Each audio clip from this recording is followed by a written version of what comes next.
دعوني للسهاد وللشجون وللذكرى الجميلة أسلموني. الحمد للہ رب العالمین والصلاة والسلام علی سید المرسلین وعلی آلہ وصحبہ اجمعین، اما بعد. آج کے درس کے لیے ہم نے توحید کے فضائل اور شرک کی خطرناکیوں کو اختیار کیا تھا، اس لیے کہ اگر ہم توحید کے فضائل جانیں گے اور شرک کی خطرناکی جانیں گے تو ہمیں احساس ہوگا کہ اللہ تبارک و تعالیٰ نے توحید دے کر جو نعمت ہمیں عطا فرمائی ہے، جب ہم کلمہ توحید کا اقرار کر لیتے ہیں لا الہ الا اللہ کا، تو وہ کون سی نعمت ہے جو ہمیں حاصل ہوئی ہے. جب ہم توحید کی فضیلت جانتے ہیں تو ہمیں اس کا نعمت کا احساس ہوتا ہے، اور جب ہم شرک کی خطرناکی سنتے ہیں تو ہمیں احساس ہوتا ہے کہ جو ہم نے شرک چھوڑا ہے تو کون سی مصیبت کی چیز ہم نے چھوڑا ہے. اسی طرح سے اگر توحید کی فضیلت اور شرک کی خطرناکی ہم جانتے ہیں تو یہ بھی ہم جانتے ہیں کہ کون لوگ ہیں یا جو لوگ شرک میں پڑے ہوئے ہیں اور توحید سے دور ہیں تو کتنے سارے ثواب اور کتنے سارے فضائل سے وہ محروم ہیں اور کیسی مصیبت میں وہ گرفتار ہیں. اور یعنی مختلف انداز سے اس کے آپ فوائد پر غور کر سکتے ہیں. تو آئیے ہم چند فضائل کو لیتے ہیں. قرآن پاک میں اور نبی صلی اللہ علیہ وسلم کی احادیث میں توحید کے بہت سے فضائل آئے ہیں، لیکن چند فضائل آج کی مجلس میں ہم انشاءاللہ لیتے ہیں. اللہ تبارک و تعالیٰ نے فرمایا الذین آمنوا ولم یلبسوا ایمانہم بظلم اولئک لہم الامن وہم مہتدون. جو ایمان لائے اور جنہوں نے اپنے ایمان کے ساتھ ظلم کو نہیں ملایا، امن انہی کو ملنے والا ہے اور ہدایت پر وہی لوگ ہوں گے. اللہ نے ایمان کی بات کہی اور کہا ایمان کے ساتھ ظلم کو نہ ملانے والے وہی امن پائیں گے، وہی ہدایت پائیں گے. ظلم کسے کہتے ہیں؟ جسے ایمان کے ساتھ نہیں ملانا ہے. ظلم ایک تو وہ ہوتا ہے جو آدمی دوسرے پر کرتا ہے، دوسرے کا حق اسے نہیں دیا یا اس کا حق چھین لیا، اس کے مال پہ حملہ کیا، اس کی عزت پہ حملہ کیا، اس کی جان پہ حملہ کیا، اس کے جسم پہ حملہ کیا. تو یہ سب دوسروں پر ظلم ہے. ایک ظلم وہ ہے جو ہم اپنے اوپر کرتے ہیں، اپنا حق، اپنے جسم کا حق، اپنے روح کا حق ہم اسے نہیں دیتے، تو یہ بھی ظلم ہے اور وہ بھی ظلم ہے. کوئی نہ کوئی ظلم ہر انسان سے ہو جاتا ہے.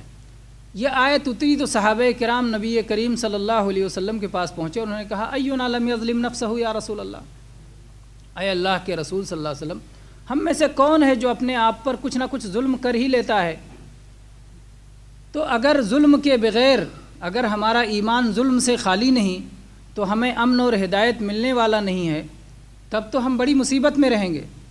تو اللہ کے نبی کریم صلی اللہ علیہ وسلم نے صحابہ کرام کو سمجھاتے ہوئے فرمایا کیا تم نے اللہ کے نیک بندے لقمان علیہ السلام کی بات نہیں سنی جو انہوں نے اپنے بچے کو سمجھاتے ہوئے کہا تھا یا بنیا لا تشرک باللہ ان الشرک لظلم عظیم، اے میرے بیٹے اللہ کے ساتھ شرک نہ کرو، شرک بہت بڑا ظلم ہے. تو اللہ تبارک و تعالیٰ جب یہاں کہہ رہا ہے ایمان کے ساتھ شرک ظلم نہ ملاؤ، تو یہاں ظلم سے مراد شرک ہے. یعنی اگر ایمان آپ کا خالص ہے، آپ کی توحید خالص ہے، اس میں شرک کی ملاوٹ نہیں ہے، تو آپ کو امن ملنے والی ہے اور ہدایت ملنے والی ہے. اور آپ یہ چیز پہلے جان چکے ہیں کہ ایمان اور توحید ایسی چیز ہے جو گھٹتی اور بڑھتی رہتی ہے. تو اسی طرح سے اگر ایک بندے کا ایمان کم ہے تو اس کے پاس امن اور ہدایت میں کمی ہوگی، اور اگر ایمان زیادہ ہے تو اس کے امن اور ہدایت میں زیادتی ہوگی. کہیں مکمل اگر ایمان ہے تو مکمل امن اور مکمل ہدایت اسے حاصل رہے گی، اور ناقص ایمان ہے تو ناقص امن اور ناقص ہدایت انسان کو حاصل ہوگی. جب اللہ کا خوف سب سے زیادہ ہوگا تو دوسرے خوف دلوں سے نکل جائیں گے. اللہ کی محبت سب سے زیادہ ہوگی تو دوسری محبتیں اس میں رکاوٹ نہیں بن پائیں گی. تو یہ ساری چیزیں توحید کا حصہ ہیں، ظاہر ہے.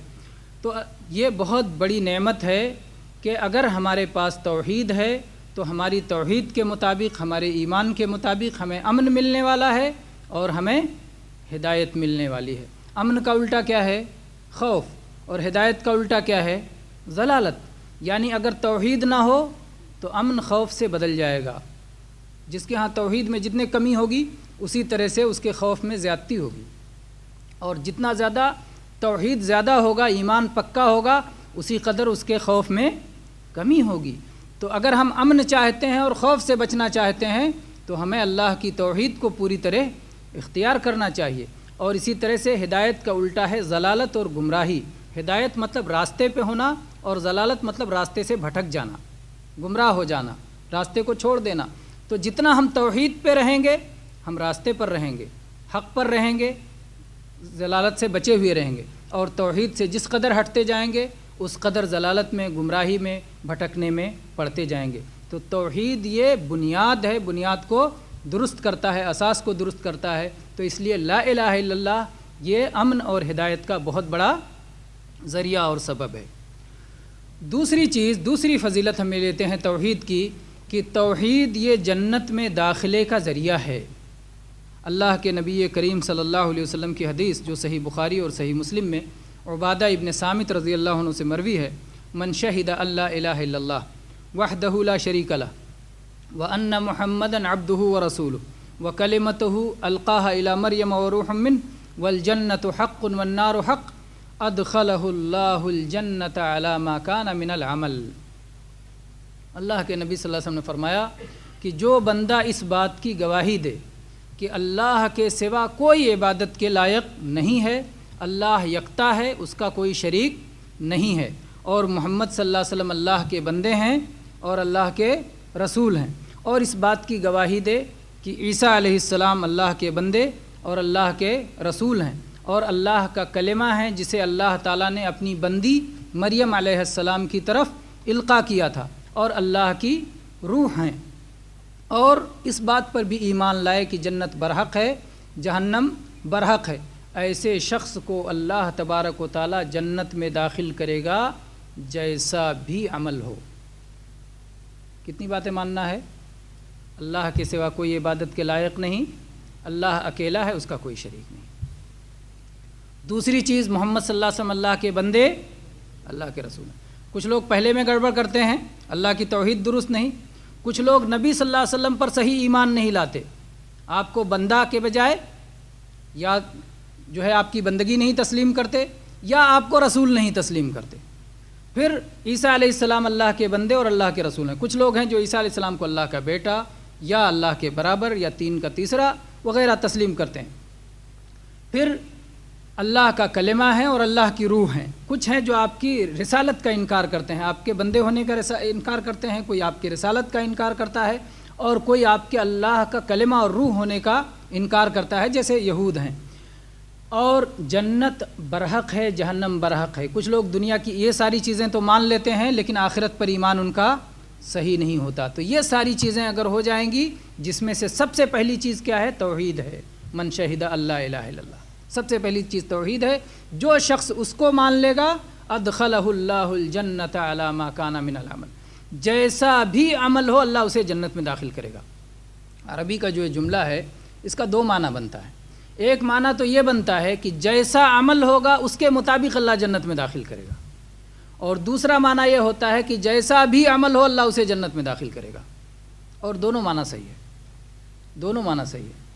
اس لیے کہ جو شخص اللہ کی توحید پر ہوگا، چاہے جیسا عمل ہو، چاہے اس نے چوری کیا، چاہے اس نے زنا کیا، چاہے اس نے جو ہے اور بڑے سے بڑے گناہ کیا، اللہ اسے ضرور جنت میں داخل کرے گا، کبھی نہ کبھی اس کے ایمان کی وجہ سے۔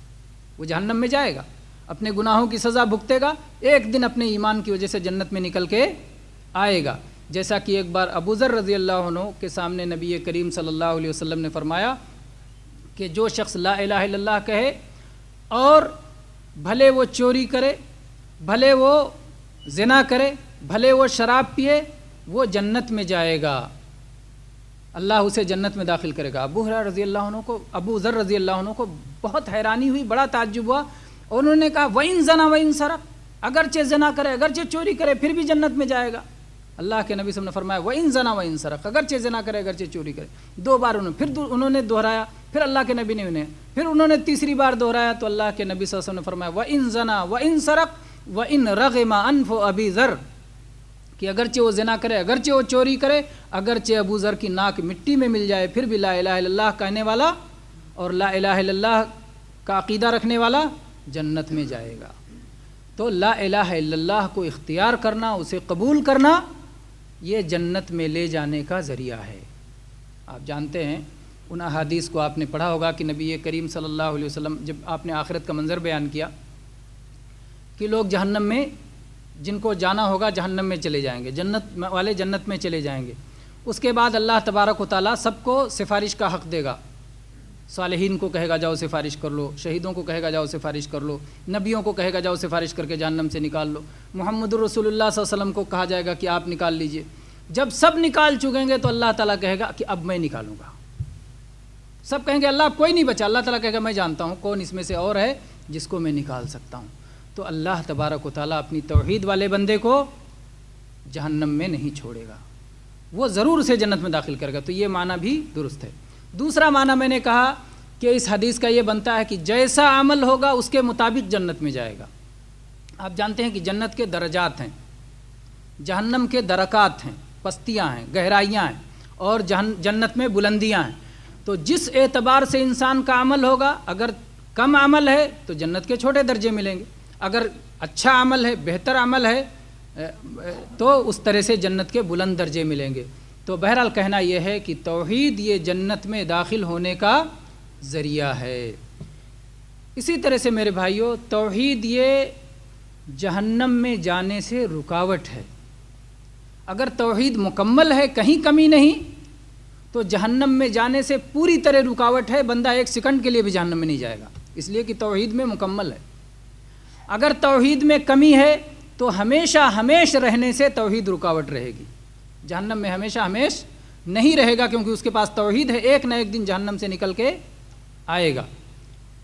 اور اس کی دلیل صحیح بخاری اور صحیح مسلم میں نبی کریم صلی اللہ علیہ وسلم کی حدیث، آپ نے فرمایا ان اللہ حرم علی النار من قال لا الہ الا اللہ یبتغی بذالک وجہ اللہ۔ اللہ تعالیٰ نے جہنم پہ ایسے بندے کو حرام کر دیا ہے جو شخص لا الہ الا اللہ کا اقرار اللہ کی رضا کے لیے کرے، اللہ کی رضا کے لیے، یعنی دل سے اقرار ہو، خالص اقرار ہو، یہ نہیں کہ دنیا کے لیے، جان بچانے کے لیے، مال حاصل کرنے کے لیے یا کسی اور مقصد کے لیے اگر کوئی کرتا ہے تو ظاہر بات ہے وہ مفید نہیں ہوگا۔ اللہ کی رضا کے لیے جس نے اللہ کی توحید کا اقرار کیا تھا وہ جہنم اس کے اوپر حرام ہے۔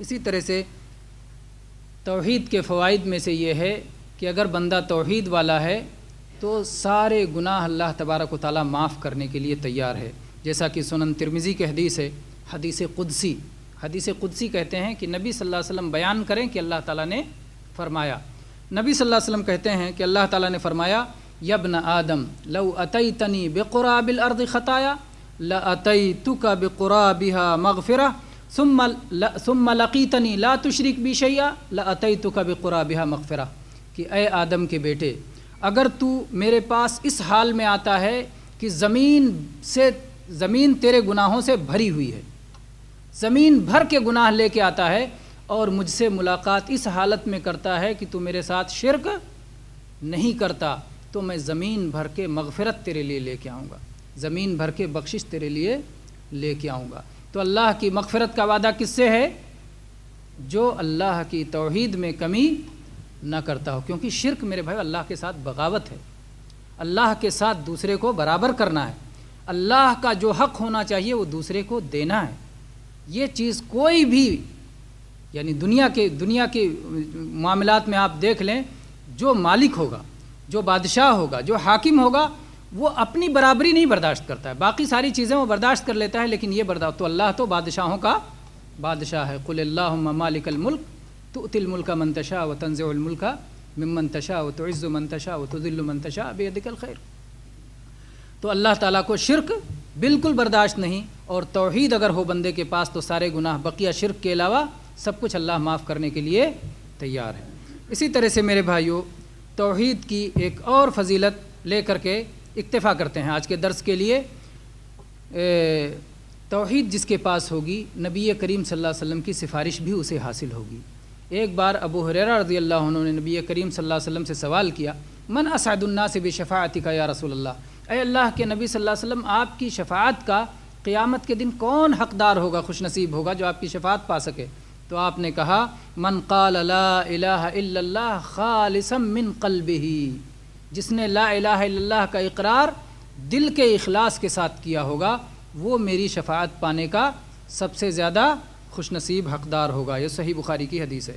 تو میرے بھائی آپ دیکھیں کہ توحید امن کا ذریعہ ہے، توحید ہدایت کا ذریعہ ہے، توحید جنت میں جانے کا ذریعہ ہے، توحید جہنم سے ہمارے لیے رکاوٹ ہے، توحید جناب محمد رسول اللہ صلی اللہ علیہ وسلم کی شفاعت پانے کا سبب ہے۔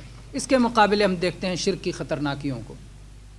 شرک کتنا خطرناک ہے؟ سب سے پہلی چیز تو توحید کے جو فضائل ہیں شرک آتے ہی سب سے محروم ہو جائیں گے۔ اس کے بعد اور کیا کیا چیزیں ہیں دیکھتے ہیں۔ اللہ تبارک و تعالیٰ کے ہاں شرک سب سے بڑا گناہ ہے۔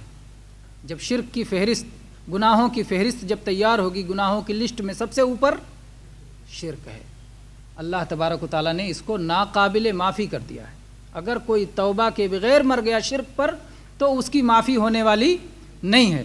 چنانچہ اللہ تبارک و تعالیٰ نے فرمایا سورہ نساء میں ان اللہ لا یغفر ان یشرک بہ ویغفر ما دون ذلک لمن یشاء۔ اللہ تبارک و تعالیٰ اس بات کو کبھی معاف نہیں کرے گا کہ اس کے ساتھ کچھ بھی شرک کیا جائے، اور شرک سے کم جو بھی چیزیں ہیں اللہ تبارک و تعالیٰ انہیں جس کے لیے چاہے معاف کر دے، جس کے لیے چاہے معاف کر دے، جس کو چاہے سزا دے، جس کو چاہے سزا دے، جس کو چاہے معاف کر دے، لیکن توحید کی وجہ سے ایک نہ ایک دن وہ ضرور جنت میں جائے گا۔ لیکن اگر شرک ہے تو پہلے ہی دن سے جنت اس کے لیے حرام ہو گئی، حرام ہو گئی جنت اس کے لیے، جیسا کہ اللہ تعالیٰ نے دوسری جگہ فرمایا وَمَن يُشْرِكْ بِاللَّهِ إِنَّهُ مَن يُشْرِكْ بِاللَّهِ فَقَدْ حَرَّمَ اللَّهُ عَلَيْهِ الْجَنَّةَ، جس نے اللہ کے ساتھ شرک کیا اللہ نے اس پر جنت کو حرام کر دیا۔ تو شرک سب سے بڑا گناہ ہے، اور گناہوں بڑے بڑے گناہوں میں بھی سب سے بڑا ہے، جیسا کہ صحیح بخاری کی حدیث ہے۔ اللہ کے نبی صلی اللہ علیہ وسلم نے فرمایا اکبر الکبائر الاشراک باللہ، بڑے بڑے گناہوں میں سب سے بڑا گناہ اکبر، سب سے بڑا کیا ہے؟ الاشراک باللہ، اللہ کے ساتھ شرک کرنا۔ آپ غور کریں، کسی بھی ایک گناہ کا نام لیں جس کو آپ بہت بڑا سمجھتے ہوں، پھر اس کے کہیں کہ شرک اس سے بھی بڑا ہے نا؟ قتل بڑا گناہ ہے، شرک اس سے بھی بڑا ہے۔ زنا بڑا گناہ ہے، شرک اس سے بھی بڑا ہے۔ سود بڑا گناہ ہے، شرک اس سے بھی بڑا ہے۔ ناحق ظلم و زیادتی گناہ ہے، شرک اس سے بھی بڑا ہے۔ آپ جو گناہ سوچ سکتے ہیں، بڑے سے بڑا گناہ آپ سوچ لیجئے، شرک اس سے بھی بڑا ہے۔ اپنی ماں کے ساتھ زنا کرنا بدترین گناہ، شرک کیا ہے؟ اس سے بڑا ہے، اکبر الکبائر، کیونکہ بڑے بڑے گناہوں سے بڑا گناہ ہے۔ تو شرک کو معمولی نہ سمجھا جائے۔ اس لیے بہت سارے لوگ جو دنیا کے بہت سارے مفاسد کے خلاف، کوئی شراب کے خلاف تحریک چلاتا ہے، کوئی جو ہے فحاشی کے خلاف تحریک چلاتا ہے، کوئی اور کسی خلاف تحریک چلاتا ہے، میرے بھائی یہ ساری تحریکیں شرک کے خلاف والی تحریک سے کمتر درجہ ہے۔ شرک کے خلاف جو تحریک ہوگی اس کا درجہ سب سے بڑا ہے، اس لیے کہ یہ سارے گناہوں میں سب سے بڑا گناہ ہے۔ تو شرک کو سمجھنے کی اور شرک کی خطرناکی کو ہمیں سمجھنے کی ضرورت ہے۔ اور شرک اتنا بدترین گناہ ہے، اتنا بدترین گناہ ہے کہ بقیہ جو کچھ نیکیاں رہتی ہیں ان کو بھی برباد کر دیتا ہے۔ چنانچہ اللہ تبارک و تعالیٰ نے نہ صرف جناب محمد الرسول اللہ صلی اللہ علیہ وسلم بلکہ آپ سے پہلے جتنے انبیاء کرام گزرے سب کے پاس اللہ نے یہ وحی کی تھی کہ اگر تم میں سے کسی نے بھی شرک کیا تو تمہارے اعمال برباد ہو جائیں گے۔ چنانچہ سورہ زمر کی آیت نمبر 65 میں اللہ تعالیٰ نے فرمایا وَلَقَدْ أُوحِيَ إِلَيْكَ وَإِلَى الَّذِينَ مِن قَبْلِكَ لَئِنْ أَشْرَكْتَ لَيَحْبَطَنَّ عَمَلُكَ وَلَتَكُونَنَّ مِنَ الْخَاسِرِينَ۔ اے اللہ کے نبی صلی اللہ علیہ وسلم، اے محمد صلی اللہ علیہ وسلم، یہ آپ کو بھی وحی کی گئی ہے اور آپ سے پہلے جو انبیاء اور رسول گزرے ہیں ان پر بھی وحی کی گئی تھی لَئِنْ أَشْرَكْتَ لَيَحْبَطَنَّ عَمَلُكَ، کہ اگر آپ شرک کریں گے تو آپ کا عمل برباد ہو جائے گا۔ وَلَتَكُونَنَّ مِنَ الْخَاسِرِينَ، اور آپ گھاٹا اٹھانے والوں میں سے ہو جائیں گے۔ کیا محمد الرسول اللہ صلی اللہ علیہ وسلم شرک کر سکتے تھے؟ قطعاً نہیں شرک کر سکتے تھے۔ آپ تو شرک کو مٹانے کے لیے آئے تھے، آپ تو توحید کو پھیلانے کے لیے آئے تھے، تو پھر اللہ تعالیٰ نے کیوں کہا؟ ہم کو سکھانے کے لیے کہا۔ اللہ تعالیٰ نے کیوں کہا کہ آپ شرک کریں گے تو آپ کا عمل برباد ہو جائے گا؟ ہم کو سکھانے کے لیے کہا کہ ہم چھوٹے شرک سے، بڑے شرک سے، سب سے ڈریں تاکہ شرک میں نہ پڑیں، کہیں ایسا نہ ہو کہ ہمارے اعمال برباد ہو جائیں۔ جب نبی کا عمل برباد ہو جائے گا، جس کو اللہ تعالیٰ منتخب کرتا ہے، جس کو اللہ تعالیٰ اتنا بڑا مقام و مرتبہ عطا فرماتا ہے، اس کا کوئی عمل اس کے کام نہیں آنے والا ہے۔ اگر وہ شرک کر لے تو باقی لوگوں کا کام کیسے باقی لوگوں کی نیکیاں کیسے ان کے کام آئیں گی؟ تو اللہ تعالیٰ نے اس طرح سے ہمیں بتایا کہ شرک سارے اعمال کو ملیا میٹ کر دیتا ہے، رائیگاں کر دیتا ہے، برباد کر دیتا ہے۔ آپ ایسے سمجھو، آپ نے ایک صندوق میں بہت سارا مال بھر دیا اور اس کے بعد ہلکی سی ماچس لگا دی، آگ کیا کرے گا؟ باقی رکھے گا کچھ؟ سب کو جلا کے تباہ برباد کر دے گا۔ اسی طرح سے آپ نے بہت ساری نیکیاں کر رکھی ہیں، آپ غریبوں کا خیال رکھتے ہیں، مسکینوں کا خیال رکھتے ہیں، بڑے اچھے اخلاق والے ہیں، بڑے عمدہ جو ہے پیرایا والے ہیں، اور وہ بہت ساری چیزیں آپ کرتے ہیں جس کو آپ سمجھتے ہیں کہ بہت ساری نیکیاں ہیں آپ کے حق میں، لیکن شرک ہے، شرک سارے ان اعمال کو برباد کر دیتا ہے اور کچھ بھی سلامت نہیں رہتا۔ اس لیے شرک سے بچنا زیادہ ضروری ہے یا یہ اعمال کرنا زیادہ ضروری ہے؟ شرک سے بچنا زیادہ ضروری ہے تاکہ یہ اعمال ہمارے محفوظ رہ سکیں اور ہمارے کام آ سکیں۔ اور اتنا ہی نہیں میرے بھائیوں کہ شرک کرنے سے ہمارا عمل برباد ہو جاتا ہے، شرک کرنے کے بعد ایک شرک والا اتنا مجبور اور بے بس ہو جاتا ہے کہ دوسرے بھی اس کے کام نہیں آ سکتے، دوسرے بھی اس کے لیے بخشش کی دعا نہیں کر سکتے۔ اللہ تعالیٰ نے منع کر دیا، اللہ تعالیٰ نے اپنے نبی کریم صلی اللہ علیہ وسلم کو اور سارے ایمان والوں کو منع کر دیا کہ جو بھی شرک کرتے ہیں ان کے لیے بخشش کی دعا آپ کے لیے جائز نہیں ہے۔ چنانچہ اللہ تعالیٰ نے فرمایا سورہ توبہ میں، ما کان للنبی والذین آمنوا ان یستغفروا للمشرکین ولو کانوا اولی قربی من بعد ما تبین لهم انہم اصحاب الجحیم۔ نبی صلی اللہ علیہ وسلم کے لیے اور ایمان والوں کے لیے کسی کے لیے درست نہیں ہے کہ وہ کسی شرک والے کے لیے بخشش کی دعا کریں اگرچہ کہ وہ ان کے قریبی رشتہ دار ہی کیوں نہ ہوں، جبکہ اللہ یہ بات واضح کر چکا ہے کہ ان کا ٹھکانہ جہنم ہے۔ اللہ نے ایک فیصلہ کر دیا کہ ان کا ٹھکانہ جہنم ہے۔ اب جو ہے کوئی سفارش نہیں کر سکتا کہ اللہ تو جہنم سے بچا کے جنت میں ڈال دے۔ اگر کوئی سفارش کرے گا تو اللہ قبول کرے گا؟ نہیں قبول کرے گا۔ اللہ تعالیٰ اس معاملے میں کسی کی سفارش نہیں قبول کرے گا۔ اور اللہ کے جو دوست ہوں گے، جو اللہ کے نبی ہوں گے، جو اللہ کے ولی ہوں گے، ظاہر بات ہے ان کو ولایت کس کے دینے سے ملی؟ اللہ کے دینے سے۔ نبوت کس کے دینے سے ملی؟ اللہ کے دینے سے۔ رسالت کس کے دینے سے ملی؟ اللہ کے دینے سے۔ محبوب ہوئے اللہ کے، تو اللہ تعالیٰ نے محبوب بنایا تو محبوب بنے، جب چاہے اللہ تعالیٰ اپنی محبوبیت کو واپس لے لے۔ اس لیے جو اللہ کا نبی ہوگا، جو اللہ کا ولی ہوگا، جو اللہ کا محبوب ہوگا، وہ اللہ کے باغیوں، اللہ کے دشمنوں، اللہ کے مشرکوں کی سفارش کبھی نہیں کریں گے۔ کہیں گے میں اللہ کا قریبی، تو اللہ کا دشمن، میں تیری سفارش کیسے کر سکتا ہوں؟ یہ ہو ہی نہیں سکتا۔ تو میرے بھائیوں وہ سفارش نہیں کریں گے، معقول بھی اسی کے مطابق ہے، اور اللہ تبارک و تعالیٰ نے ایسے ہم کو بتا بھی دیا ہے، وَلَا يُنَبِّئُكَ مِثْلُ خَبِيرٌ، اور اللہ جیسا باخبر کوئی آپ کو خبر نہیں دے گا۔ جیسا اللہ خبر دے دیتا ہے ایک ایک چیز کو کلیئر کر کے، ویسا اور کوئی بتلا نہیں سکتا ہے۔ بہرحال تو شرک کی یہ چند برائیاں آج بتائی گئی، اور بھی بہت ساری برائیاں ہیں۔ آج کے درس میں اسی پر اکتفا کرتے ہیں اور اللہ تعالیٰ سے دعا کرتے ہیں کہ اللہ تبارک و تعالیٰ ہم سب کو شرک کی برائی سے محفوظ رکھے اور توحید کی نعمت ہم سب کو عطا فرمائے۔ ہم ہر معاملہ میں اللہ تبارک و تعالیٰ کو جہاں ہم اس کو پیدا کرنے والا، روزی دینے والا، سب سے بڑی طاقت والا مانیں، ہماری دعا اسی کے لیے ہو، ہماری قربانی اسی کے لیے ہو، ہمارا ذبح کرنا اسی کے لیے ہو، ہمارا جھکنا اسی کے لیے ہو، ہمارا سجدہ اور رکوع اسی کے لیے ہو، ہمارے دلوں میں خوف اور امیدیں اسی سے ہوں، ہمارا توکل اور بھروسہ اسی پر ہو، ہماری دعائیں اسی کے لیے ہوں، جو ہماری ساری عبادت ہے، چھوٹی بڑی عبادت سب اسی کے لیے ہو، ذہنی عبادت ہو، قلبی عبادت ہو، جو ہے جسمانی عبادت ہو، مالی عبادت ہو، کوئی بھی عبادت ہم اللہ کے سوا کسی اور کی طرف نہ پھیریں۔ یہ عبادتیں اللہ کا حق ہیں، اور اسی میں سب سے زیادہ شرک ہوتا ہے کہ لوگ عبادتیں دوسروں کی کرنے لگ جاتے ہیں۔ اللہ تبارک و تعالی ہر طرح کے شرک سے ہماری حفاظت فرمائے اور ہمیں توحید پر عمل کرنے والا اور توحید کی نشر و اشاعت کرنے والا بنائے۔ آمین۔ وآخر دعوانا الحمد للہ رب العالمین، وصلی اللہ علیہ نبینا وسلم۔